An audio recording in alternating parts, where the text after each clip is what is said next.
2024 ची पहिली मौनी अमावस्या यंदा 18 जानेवारी 2024 वार रविवारी आलेली आहे. अमावस्येचा कालावधी बघूया. अमावस्या शनिवारी रात्री 12च्या दरम्यान लागती आहे आणि रविवारी रात्री मध्यरात्री म्हणजे रविवारचा पूर्ण दिवस संपून रात्री 1 वाजेनंतर संपते आहे. थोडक्यात काय, रविवारचा पूर्ण दिवस आपल्याला मौनी अमावस्या म्हणून साजरी करायचा आहे. मौनी अमावस्या नावातच त्याचा अर्थ आहे मौन धारण करणं. ही अमावस्या खूप महत्वाची मानली गेली आहे आणि नक्कीच ह्या अमावस्याचं अवचित्त साधून आपल्याला काही सेवा काही उपाय करायचे आहे. ते कुठले तेच आपण आजच्या व्हिडिओमध्ये बघणार आहोत. नमस्कार सर्वांना, श्री स्वामी समर्थ. तुम्हा सर्वांचं आपल्या चॅनलमध्ये खूप खूप मनापासून स्वागत. सगळ्यात आधी मौनी अमावस्या म्हणजे काय? आधीच्या काळी आणि खरं तर आजही बरेच जे काही मोठे मोठे महंत आहे, संत आहे, ते मौनी अमावस्येच्या दिवशी मौन धारण करत असतात. तुम्ही दिवसभरात मौन धारण करत असता. मौनी अमावस्येचं व्रत कसं करावं त्या संदर्भातली माहिती बघूया. मौनी अमावस्येच्या दिवशी आपल्याला मौन धारण करायचं असतं. आता हे मौन तुम्ही दिवसभरात धारण करायचं का? व्रत करणं म्हणजे काय? तुम्ही सगळे आहार घेऊ शकता, फक्त तुम्हाला मौन धारण करायचं असतं. आणि का धारण करता तुम्हाला सांगते. मौनी अमावस्येच्या दिवशी प्रत्येक मनुष्य जाती आपल्याला कोणीतरी काहीतरी बोललं तर आपण छोटं मोठं काही बघत नाही, त्याला प्रत्युत्तर देत असतो आणि नंतर खूप जास्त वाईट वाटतं आपल्याला की माझ्याकडनं हे का बोलल्या गेलं, मी असं का बोलली. पण गेलेला शब्द परत आपण घेऊ शकत नाही. 100 वेळा त्या व्यक्तीची माफी जरी मागितली तरी आपल्यातला पश्चाताप आहे, आपल्यातला जो दोष निर्माण झाला आहे तो आपण त्याच्यातून आपण कसा मार्ग काढू शकतो. तर त्याच्यासाठी मौनी अमावस्या हे व्रत केलं जातं. आणि मला तरी वाटतं मनुष्य जातीमध्ये प्रत्येक वेळेस असं काही ना काही घडतंच की नक्कीच आपण कुणाला तरी वाईट बोलत असतो, काहीतरी अपशब्द बोलत असतो, त्याचं खरंच खूप गिल्ट असतं, मनामध्ये वाईट असतं. आणि दुसरं महत्वाचं असं म्हटलं गेलं आहे, बऱ्याच वेळा अशा कमेंट्स येतात की अगं ताई, एखादा व्यक्ती आहे, मग माझे आई वडील आहे, माझा भाऊ आहे, बहीण आहे, अजून कोणी असेल, ती व्यक्ती माझ्याशी बोलत नाही आहे, त्या व्यक्तीने माझ्याशी बोलावं म्हणून मी काय करू शकते, तर तुम्ही मौनी अमावस्या व्रत करू शकता. असं म्हटलं आहे की दुरावलेली नातं जवळ येण्यासाठी सुद्धा मौनी अमावस्येचं व्रत करायचं असतं. आता ताई, दिवसभर न बोलता कोणीच राहू शकत नाही, पण या 24 तासाच्या कालावधीमध्ये रविवारी तुम्ही अगदी 1 तास, पाऊण तास, अर्धा तास, 2 तास तुम्हाला जसं जमेल तसं तुम्ही मौन व्रत धारण करायचं. आणि ह्या मौन व्रतामध्ये काहीच बोलायचं नाही, फक्त भक्ती मार्ग.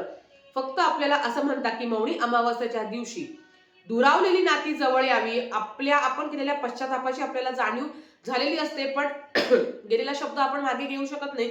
मग अशा वेळेस मौनी अमावस्या व्रत जर तुम्ही केलं तर तुमच्या मनातल्या इच्छा पूर्ण होता. मग त्याच्यासाठी काय, जसं सांगितलं की आधीचे लोक तप ध्यान करायचे, तर आपल्याला पण मौन व्रत धारण करून भगवान विष्णू आणि भगवान शंकरांची सेवा करायची आहे. समजा दर अमावस्येला नाही करणं शक्य होत, तर मौनी अमावस्या हा दिवस त्याच्यासाठीच आहे. अर्धा पाऊण तास वेळ काढायचा, 1 तास, 2 तास, जेवढे जास्त वेळ तुम्हाला करता येईल शांत बसायचं, परमेश्वरासमोर बसायचं आणि भगवान विष्णू आणि भगवान विष्णूंची सेवा करायची. आता भगवान विष्णूंची काय सेवा करायची तर तुम्ही विष्णू सहस्त्रनामावली पठण करू शकता, तुम्ही विष्णू सहस्त्रनाम पठण करू शकता. नाही काही जमत तर ओम नमो भगवते वासुदेवाय नमः ह्या मंत्राचा मंत्र जप करू शकता.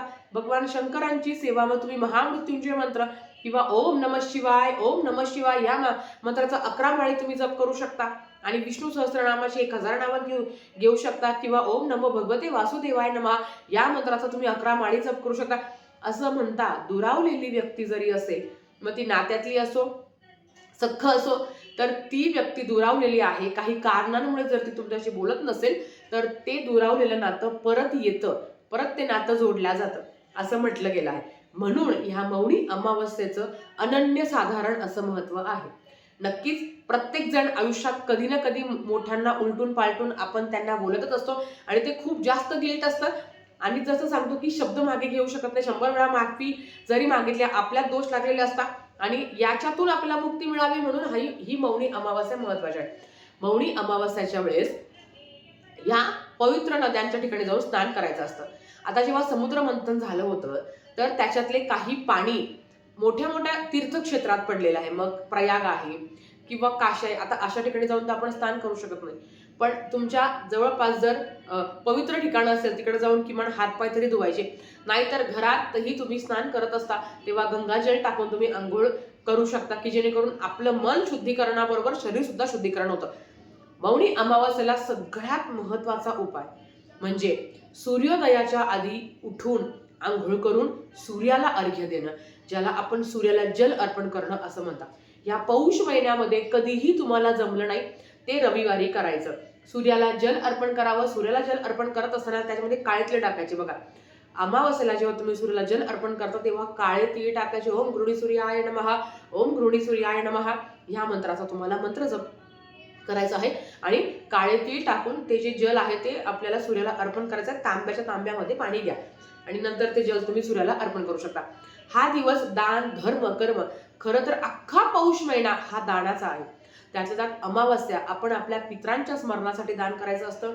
आपण पितृतर्पण करू शकता. आपण पितरांसाठी अन्नदान करू शकतो.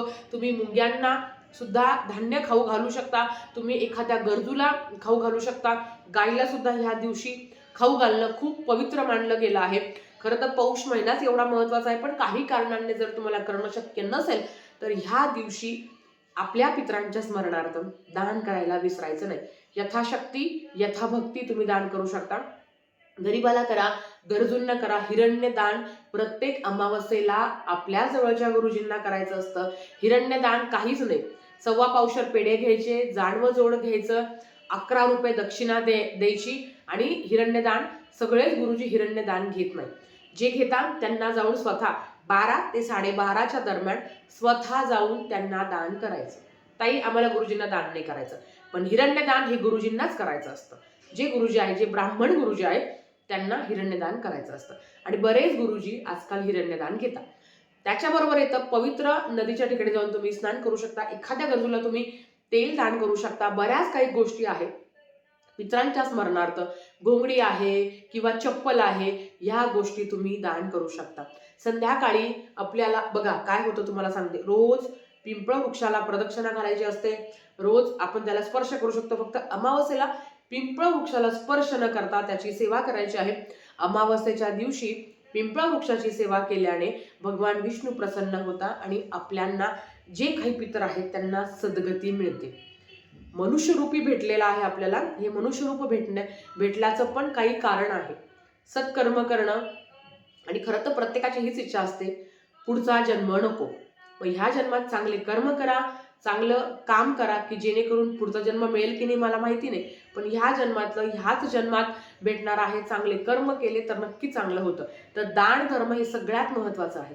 एखाद्या गरजूला, तुमच्याकडे मदत येणाऱ्या म्हणजे मदत करणाऱ्या ताई असेल त्यांना तुम्ही दान करू शकता. किंवा अगदी ज्याला गरज आहे त्याला तुम्ही दान करू शकता. तुम्ही वस्त्रदान, अन्नदान, विविध प्रकारचे दान तुम्ही करू शकता पितरांच्या स्मरणार्थ. त्याच्याबरोबर येतं संध्याकाळी पिंपळ वृक्षाच्या झाडाखाली तुम्हाला दिवा लावायचा आहे. नक्कीच दक्षिण दिशेला तोंड करून तुम्हाला दिवा लावायचा आहे. कणकेचा लावा उत्तम, नाहीतर पणती घेऊन जा. पणतीमध्ये 2 वाती मिळून 1 वाती करायची आहे. त्याच्यात तिळचं तेल असेल किंवा घरातलं कुठलंही तेल असेल ते टाकायचं आहे. जी वात आपण घेऊन जाणार आहे, जी पणती घेऊन जाणार आहे त्याचा स्पर्श डायरेक्ट जमिनीशी होणार नाही. तांदूळ घेऊन जा, त्या तांदळावर ती पणती ठेवा. दक्षिण दिशेला तोंड करा. ओम नमो भगवते वासुदेवाय नमः, ओम नमो भगवते वासुदेवाय नमः या मंत्राचा मंत्र जप करावा. आपले जे काही पितर आहेत त्यांना सद्गती मिळू दे याच्यासाठी प्रार्थना करावी. ह्या दिवशी तर्पण विधी सुद्धा केला जातो. आपण कावळ्याला घास, खूप घरात छान पद्धत आहे की दर अमावस्येला कावळ्याला घास द्यायची पद्धत आहे. तुमच्याकडे 3 नसेल तर तुम्ही सुरू करा. याने काही पाप काहीच होणार नाही, उलट चांगलं होईल. उलट अडलेल्या जे काही आहे, काही कामं अडलेली आहे, मार्ग मिळतील. पित्रांची तृप्ती, पित्रांना शांती हे खूप महत्वाचं आहे. दररोज नाही करू शकत, पंचमहायज्ञ नाही करू शकत, पंचगव्याने आंघोळ आवर्जून करा. मौनी अमावस्येला उठल्यावर पहिले पंचगव्याने. आता पंचगव्य म्हणजे काय, ते केंद्रात 5 रुपयाची ती पुडी मिळते. गाईच्या 5 पदार्थांपासून पंचगव्य, गाईच्या 5 पदार्थांपासून ते पंचगव्य मिळतं. ते आवर्जून तुम्ही आपल्या घरात ते आणूनच ठेवायचं. अगदी चिमूटभर टाकायचं, त्याने आंघोळ करायची, दोष नाहीसे होतात असं म्हटलं गेलं आहे. पण दान धर्म करा आणि पित्रांच्या स्मरणार्थ जसं जमेल तसं करण्याचा प्रयत्न करा. मौनी अमावस्या खूप पवित्र दिवस आहे, खूप पवित्र. ह्या दिवशी मांसाहार, मद्यपान, धूम्रपान होणार नाही याची काळजी प्रत्येक स्त्रीने आपापल्या घरात घ्यायची आहे. रविवार म्हटलं तर ह्या गोष्टी आल्याच.